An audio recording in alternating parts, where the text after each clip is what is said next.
ജോൺ ബ്രിട്ടാസ് വല്ല പണിയും എടുത്ത് ജീവിക്കണം. ഇത് പറയുന്നത് നമ്മുടെ വിനായകനാണ്, നടൻ. കൃത്യമായിട്ട് ഡയലോഗ് അടിച്ചു. പിള്ളേരുടെ സമരത്തിന് മുതലെടുത്ത് ജീവിക്കാതെ വല്ല പണിക്കും പോയി കുടുംബം പോറ്റിടോ എന്നാണ് വിനായകൻ പറഞ്ഞത്. കൃത്യം ഡയലോഗാണ്. വിനായകൻ ബ്രിട്ടാസിനെ പഞ്ഞിക്കിട്ടിട്ടുണ്ട്. ബ്രിട്ടാസ് ഇത് അർഹിക്കുന്നതായിരുന്നില്ലേ? ശരിക്കും പറയുകയാണെങ്കിലുണ്ടല്ലോ, ബ്രിട്ടാസിനെ കുറിച്ച് ഇപ്പോൾ അധികമൊന്നും ഇവിടെ കേൾക്കാനുണ്ടായിരുന്നില്ല. അപ്പോഴാണ് ഈ കോക്രോച്ച് ജനതാ പാർട്ടിയുടെയും കുട്ടികളുടെയൊക്കെ സമരം വന്നു. അദ്ദേഹത്തിന് 19 വയസ്സിന് മേലുണ്ടാവും അല്ലേ. അപ്പോൾ അദ്ദേഹത്തിന് തോന്നി ഇനിയിപ്പോൾ ഞാൻ ഇവരുടെ കൂടെ നിന്ന് എനിക്ക് കുറച്ച് ഗ്ലാമറും വെക്കും, കുറച്ച് വിവരവും വെക്കും എന്നൊക്കെ തോന്നിയിട്ട് അദ്ദേഹം ചാടി അതിൻ്റെ ഉള്ളിലേക്ക് വീണു. മാത്രമല്ല എന്തൊക്കെ വിഡ്ഢിത്തരങ്ങളാണ് വന്ന് പറഞ്ഞിരുന്നത്. SFIയുടെ കുട്ടികൾ അതിൽ വന്നുകൊണ്ടാണ് പാറ്റ സമരം ഭയങ്കര നന്നായിട്ട് നടന്നത്. ഞങ്ങളാണ് കുട്ടികളെ സപ്ലൈ ചെയ്ത്, സപ്ലൈയും കോൺട്രാക്ട് അദ്ദേഹത്തിനായിരുന്നുള്ള മട്ടിൽ. പിന്നെ മാത്രമല്ല അദ്ദേഹം പറയുന്നുണ്ടായിരുന്നു, അദ്ദേഹത്തിൻ്റെ നേതൃത്വത്തിൽ അദ്ദേഹം കൂടി അതിൽ ഉൾപ്പെട്ട് പാറ്റ സമരത്തിൽ പ്രവർത്തിച്ചു. പാർലമെൻറ്റിലാണെങ്കിലും പ്രധാനമന്ത്രിയുടെ വസതിയിലേക്കുള്ള മാർച്ചിലാണെങ്കിലും എല്ലാത്തിലും ഇന്ത്യൻ മുന്നണിയോടൊപ്പം സജീവമായി പങ്കെടുത്തു. ആകപ്പാടെ 2-3 പേര് ഇനി ബാക്കിയുള്ളൂ. ഈ 6 വർഷം കേരളത്തിൽ കഴിയുമ്പോൾ കേരളത്തിൽ നിന്ന് ഒരു സീറ്റ് പോലും ഇനി ഇവർക്ക് രാജ്യസഭയിലേക്ക് കിട്ടൂല. 36 പേരുടെ ഒപ്പുണ്ടെങ്കിൽ ഒരു MP ജയിപ്പിക്കാൻ പറ്റുള്ളൂ. ഇവർക്ക് 35 ഉള്ളൂ. അപ്പോൾ ഈ 6 കൊല്ലം കൊണ്ട് അവിടെ സംപൂജ്യരാകും രാജ്യസഭയിൽ CPM. അങ്ങനെ ഇരിക്കുന്ന അവസ്ഥയിലാണ് ഒരു തീപ്പൊരി ഒന്ന് ഇതാവാന്ന് വിചാരിച്ചിട്ട് അദ്ദേഹം ഭയങ്കരമായിട്ട് ഇവരെ സപ്പോർട്ട് ചെയ്യും, അതിൻ്റെ മുമ്പിൽ നിൽക്കും, അദ്ദേഹത്തിൻ്റെ രോമാഞ്ചം വരുന്നു. ആകെ ഭയങ്കര അറിയുന്ന ഇംഗ്ലീഷിലും അറിയുന്ന ഹിന്ദിയിലും. നമ്മളത് കുറേ പ്രാവശ്യം കേട്ടാലേ അദ്ദേഹം പറയുന്നതിൻ്റെ അർത്ഥം മനസ്സിലാവും കേട്ടോ. മലയാളത്തിൽ പറഞ്ഞാലും മതി, അറ്റ്ലീസ്റ്റ് മലയാളികൾക്കെങ്കിലും മനസ്സിലാവുമല്ലോ അദ്ദേഹം എന്താ പറയുന്നതെന്ന്. അതിനിടയ്ക്ക് ഐഷി ഘോഷിൻ്റെ കാര്യം വന്നു. ഇങ്ങനെ കൂടെ ചാടി വീണില്ലേ. അതായിരുന്നു ഭയങ്കര കോമിക്കോള പോലെ ആ പോലീസ് ഓഫീസറോട് ഇദ്ദേഹം സംസാരിക്കുന്നത് എന്താണെന്ന് അവർക്കും മനസ്സിലാവുന്നില്ല, ഞാൻ എന്താ പറയുന്നതെന്ന് താൻ എന്താണ് പറയുന്നതെന്ന് അദ്ദേഹത്തിന് മനസ്സിലാവുന്നില്ല. പ്രിയൻ, ഐഷി ഘോഷിന് 31 വയസ്സായി. ഇപ്പോഴും JNUവിൽ ഒരു സീറ്റ് വെച്ച് അവിടെ കിടക്കുകയാണ്, MA പഠിച്ചുകൊണ്ട്. ഇനി ആരും ആ സീറ്റിലേക്ക് വരണ്ട. അവരുടെ 10, 56, 60 ഇപ്പോൾ എപ്പോൾ വേണമെങ്കിലും പഠിച്ചുകൊണ്ടിരിക്കാമല്ലോ. 31 വയസ്സായിട്ടും MA പഠിക്കണമെങ്കിൽ അതിന് പുറകിൽ വേറെ എന്തെങ്കിലും കാര്യങ്ങൾ ഉണ്ടാവില്ലേ? ശരിക്കും പറയുകയാണെങ്കിൽ ഒരു 23, 24 വയസ്സ്. ഞാൻ പറയട്ടെ സാർ, ഒരു കൊല്ലം ഡൽഹി കാണാൻ, 2 കൊല്ലം ഡൽഹി കാണാൻ എടുത്താലും 24, 25 വയസ്സിൽ MA പാസ്സാവണല്ലോ. 31 വയസ്സിലും അവിടെ പഠിച്ചുകൊണ്ടിരിക്കുകയാണ് ശ്രീമതി ഐഷി. അത്രയും ബുദ്ധിമതിയാണ്. പിന്നെ അതോടൊപ്പം തന്നെ SFIയുടെ അഖിലേന്ത്യാ ജോയിൻറ്റ് സെക്രട്ടറി അല്ലേ. ഇപ്പോൾ ഐഷിയുടെ പേരിലൊരു കേസ് വന്നിട്ടുള്ളത് 21 നടന്ന ഒരു കലാപം, അവരുടെ SFIയുടെ പ്രൊട്ടസ്റ്റിനെ കുറിച്ചുണ്ടായിരുന്നതിൽ ഇതാക്കാൻ വേണ്ടിയിട്ട്, അറസ്റ്റ് ചെയ്യാൻ വേണ്ടിയിട്ടാണ് ഇവർ വരുന്നത്.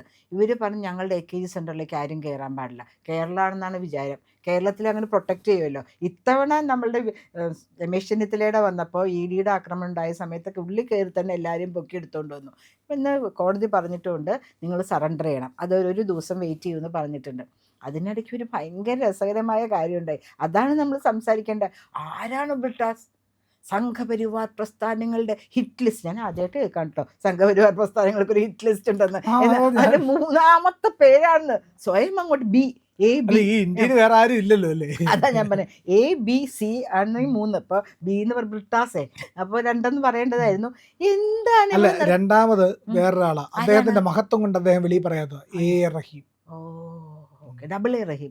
അത് കുറച്ച് വീഡിയോ നടപ്പെടും, നമ്മുടെ മാന്യത സമ്മതിക്കുന്നില്ല. എനിക്ക് ആ ക്രെഡിറ്റ് വേണ്ടെന്നാണ് റഹീം പറയുന്നത്. ഓക്കെ. അപ്പൊ ഒന്നാമത് ആരാണാവോ? ഒന്നാമത്തെയാണ് ഏറ്റവും വലിയ കോമഡി, ജെയ്സി തോമസ്. എൻ്റെ പ്രിയൻ രാവിലെ വന്നിരുന്ന് ഇങ്ങനെ തമാശ അടിക്കല്ലേ കേട്ടോ. ജേക്കൊക്കെ സംഘപരിവാർ പ്രസ്ഥാനത്തിന് ആരാണെന്ന് പോലും അറിഞ്ഞൂടാ. എന്താണ് റഹീമിനൊക്കെ ഇത്രയ്ക്ക് വലിയ ഇതോ. അപ്പം ബ്രിട്ടാസ് മോശം. ജേക്കിൻ്റെയും റഹീമിൻ്റെയും പുറകിലാണ് അദ്ദേഹത്തിൻ്റെ സ്ഥാനം. അദ്ദേഹം പറയുകയാണ് സംഘപരിവാർ പ്രസ്ഥാനങ്ങളുടെ ഹിറ്റ് ലിസ്റ്റിൽ ഞാനാണ് 3ാമത്. അങ്ങനെ ഒരു ഹിറ്റ് ലിസ്റ്റ് ഉണ്ട് എന്ന് ഞങ്ങൾക്ക് ആർക്കും അറിയില്ല. ഒരിക്കലും സംഘപരിവാർ പ്രസ്ഥാനങ്ങൾ ചെയ്യാത്ത കാര്യമാണ് ഈ പറഞ്ഞുകൊണ്ടിരിക്കുന്നത്. അതും 3 CPM-കാർ. അവരെ എവിടെയാണെന്ന് അവർക്ക് പോലും അറിയില്ല. ഇന്ത്യ മഹാരാജ്യത്തെ ആൾക്കാർ മഷി നോട്ടം നടത്തിക്കൊണ്ട് നടക്കുക, അല്ലെങ്കിൽ ഭൂതക്കണ്ണാടി വെച്ച് നോക്കിക്കൊണ്ട് നടക്കുക, എവിടെയുണ്ട് CPM എന്ന് പറഞ്ഞ്. അപ്പോൾ എന്നിട്ട് അതിൽ നിന്ന് 3 പേരെ പിടിച്ചുകൊണ്ടുവന്ന് ഹിറ്റ് ലിസ്റ്റിൽ വയ്ക്കാൻ മാത്രം അത്രമാത്രം ഒരു തിങ്കിങ് പ്രോസസ്സ് കുറഞ്ഞു പോയോ സംഘപരിവാർ പ്രസ്ഥാനങ്ങളുടെ എന്ന് ഞാൻ ആലോചിക്കുകയാണ്. സംഘപരിവാർ പ്രസ്ഥാനങ്ങൾ CPM-നെതിരെ നിൽക്കുന്നത് BJP തന്നെയാണ്. അവരുടെ സംഘപരിവാർ പ്രസ്ഥാനങ്ങളിൽ രാഷ്ട്രീയ സഭ എന്ന് പറയുന്നത് BJP തന്നെയാണ്. അപ്പോൾ ഇത്രയും അത്രയും മാത്രം പുള്ളി ആവേശത്തിലാണ്. നമുക്ക് എന്തോ ഫസ്റ്റ് റാങ്ക് മേടിച്ചു, ഓൾ ഇന്ത്യ എൻട്രൻസ് എക്സാമിൽ 3ാം റാങ്ക് കിട്ടി എന്നൊക്കെയുള്ളൊരു എക്സൈറ്റ്മെൻറ്റിലാണ് ഇദ്ദേഹം ഇത് പറഞ്ഞുകൊണ്ട് നടക്കുന്നത്. ഞാനാണ് 3 ഇൻ ദ ലിസ്റ്റിലെന്ന്. എൻ്റെ ബ്രിട്ടാസെ, താങ്കൾ തുടങ്ങിയത് കൈരളി ടി വിയിലാണ്. കഴിയാറായി തോന്നുന്നല്ലേ ബ്രിട്ടാസിൻ്റെ ടേം ടേം കഴിയാറ്. എം പി ആയിട്ട്. MP ആയിട്ട്. പിന്നെ പ്രത്യേകിച്ചൊന്നുമില്ല. ഇവിടെയും ഇനി ഇലക്ഷൻ വരില്ല. ഇനി 3 വർഷം കഴിയുമ്പോൾ പാർലമെൻറ്റിലേക്ക് എന്തായാലും ഇവിടെ നിന്ന് ജയിക്കാനേ പോകുന്നില്ല. ഇപ്പോൾ BJP തന്നെ MP മാരെ സൃഷ്ടിച്ചുകൊണ്ടിരിക്കുന്ന സമയത്തിൽ CPM ഇനി അതിനെക്കുറിച്ച് ആലോചിക്കേണ്ട ആവശ്യമേ തന്നെ ഇല്ല. അത് കഴിഞ്ഞാൽ ലോക്കൽ ബോഡിയിലേക്കൊക്കെ നിൽക്കാം. പിന്നെ വരുന്ന ലോക്കൽ ബോഡിയാണ് അതെ. അല്ലേ? അത് കഴിഞ്ഞ് അസംബ്ലിയിലേക്കും പ്രത്യേകിച്ച് കാര്യമൊന്നുമില്ല. ഇപ്പം തന്നെ അവർ വളരെ കുറഞ്ഞിരിക്കുന്നു. 35 പേരുള്ളൂ. ഒരു MP ജയിപ്പിക്കാനുള്ള അംഗസംഖ്യ പോലും അവരുടെ കയ്യിലില്ല. ആ സാഹചര്യത്തിൽ ഇനി പടിയിറങ്ങുന്നതിന് മുമ്പ് AKG സെൻറ്ററിൽ നിന്ന്, ഡൽഹിയിൽ നിന്ന് പടിയിറങ്ങുന്നതിന് മുമ്പ് എന്തൊക്കെയോ ഞാനാണ്, എന്നെ ഇവിടെയുള്ള ആൾക്കാരൊക്കെ നോട്ടമിട്ടിരിക്കുന്നു, ഞാൻ ഹിറ്റ് ലിസ്റ്റിൽ എൻ്റെ പേര് വന്നിരിക്കുന്നു എന്നൊക്കെ സ്വയം അങ്ങോട്ട് പുകഴ്ത്തി പറയുന്ന പോലെയല്ലേ ഇത്? അങ്ങനെയല്ലേ പ്രിയന് തോന്നിയത്? അതെ, അല്ലെങ്കിൽ തീർച്ചയായിട്ടും. ആരെങ്കിലും പറയുമോ? അങ്ങനെ ഉണ്ടെങ്കിൽ അദ്ദേഹം പോയിട്ട് പോലീസ് സ്റ്റേഷനിൽ കംപ്ലൈൻറ്റ് രജിസ്റ്റർ ചെയ്ത് എൻ്റെ ജീവന് ഇതുണ്ട്, ഭീഷണിയുണ്ട്, എനിക്ക് പ്രൊട്ടക്ഷൻ തരണമെന്നൊക്കെ പറഞ്ഞ് എതിർക്കുന്നില്ലല്ലോ.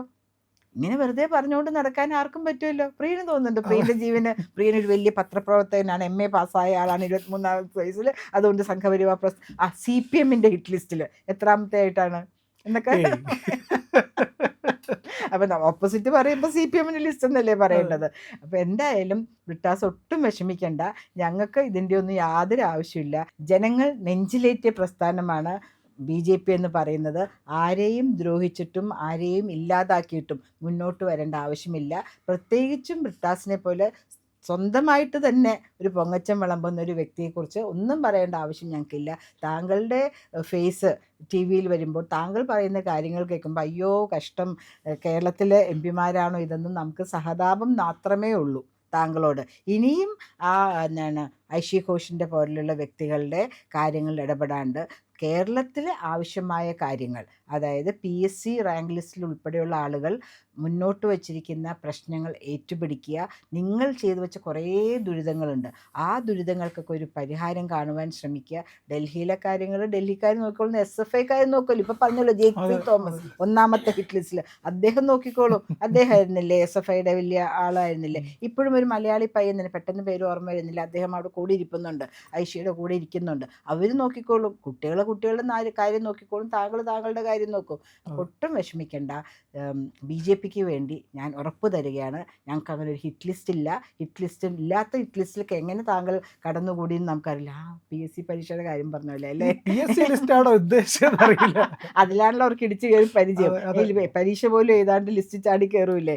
അപ്പോൾ അതുകൊണ്ട് ബ്രിട്ടാസ്, ലാൽ സലാം, ഒന്നും കൊണ്ടും പേടിക്കണ്ട, ഉറപ്പ് വരുന്നു. പ്രിയമുള്ളവരെ, മറ്റു മാധ്യമങ്ങൾ പറയാത്ത ഏറ്റവും പുതിയ വാർത്തകളും വിശകലനങ്ങളുമായിട്ടാണ് ഇന്ത്യ ലൈവ് നിങ്ങളുടെ മുന്നിലേക്ക് വരുന്നത്. നമ്മുടെ ചാനൽ കാണണം, ഒരുപാട് പേരെ കാണിക്കണം, അവരോടൊക്കെ ചാനലിൻ്റെ വരിക്കാരാവാൻ പറയണം, സബ്സ്ക്രൈബ് ചെയ്യണം. ചെയ്യാത്ത ആളുകൾ ഉറപ്പായിട്ടും ചെയ്യണേ.